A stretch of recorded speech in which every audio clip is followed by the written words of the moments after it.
Hello，fans 們，你哋好啊！今日李小姐又帶大家嚟睇返一個完工嘅單位啦。咁呢個單位係居屋298尺或者280尺嘅。咁點解會咁講呢？因為長身而計算尺寸大細啦，居屋啦。咁我哋可以睇下呢個單位係做咗一個一房一廳一廚一廁嘅設計嘅。咁可以轉個圈，打個欄望一望呢個設計，睇睇先。呢個設計由於單位尺寸，你話大唔算大啦，但係佢又好精緻嘅。咁呢個單位尺寸咧就做咗個廁所個位置可以睇翻啦。係啦，廁所門係拆咗嘅，跟住過翻嚟獅子櫃位啦，可以再望一圈呢個位置。房啦，做咗一張4尺床。好啦，嚟翻個廳，係翻嚟啦，見翻我先，望到我熒幕上先，係啦。咁呢個獅子櫃位咧，咁當然啦，就做得比較舒服。我哋都連埋一個卡座跟埋過去嘅，連獅子櫃成 set 過，連埋換鞋位置、櫃桶位置，全部一 set 過咁樣。飯台可以放呢個位，可以慳翻一個你買張凳嘅錢啦，亦都可以多咗一個儲物空間。咁呢張凳其實我哋都做咗全部儲物式嘅。嗱，可以睇返全部內置物，下邊可以放拖鞋又好，點都可以。咁呢個位置可以坐喺度食飯，前面係飯台位置啦，咁樣啦。咁呢度就鞋櫃位置啦，櫃桶啊等等，嗱都做好晒成 set 嘅。咁呢度飾櫃一套做晒啦。咁呢個單位係做咗一房設計啦。咁我哋睇返個房呢度啊，個房後邊我哋係用咗所有玻璃飾櫃間房嘅。咁點解呢個玻璃飾櫃會咁多玻璃㗎？李小姐冇搞錯，我啲雜物點放啊？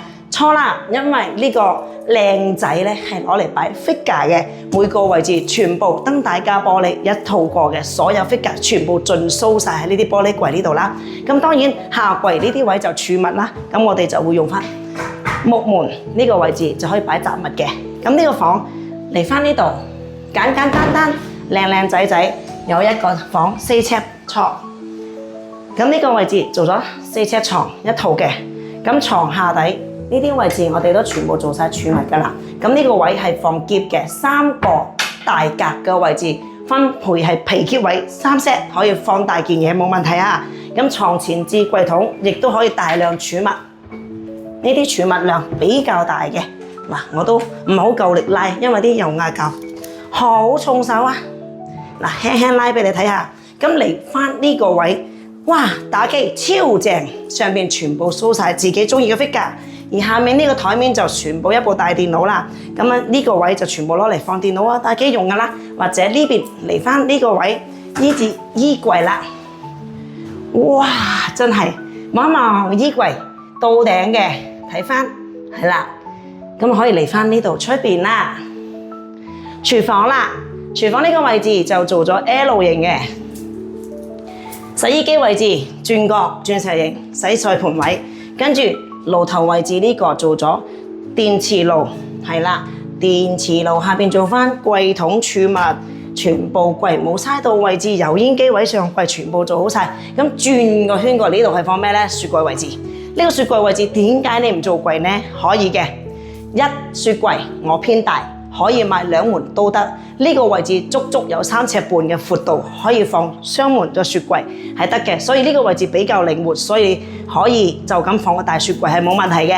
咁啊嚟返廁所位置啦 ，PD 門一套，將原來嘅廁所門打拆咗唔要，然後做返收返窄個門口位置，做返一套 PD 門，然後睇返廁所入邊啦。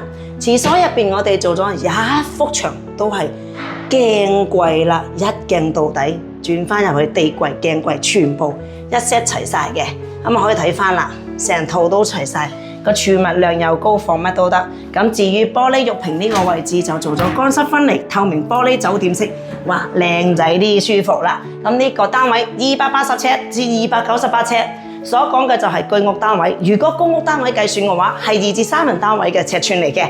如果你公屋、居屋都好，我哋公司一樣可以提供設計服務，1房、2房、3房呢個尺寸全部都做到嘅。有興趣打電話俾我哋69987931李小姐，全程提供免費，中間絕無添加成分，冇隱藏式收費。下集再見，拜拜。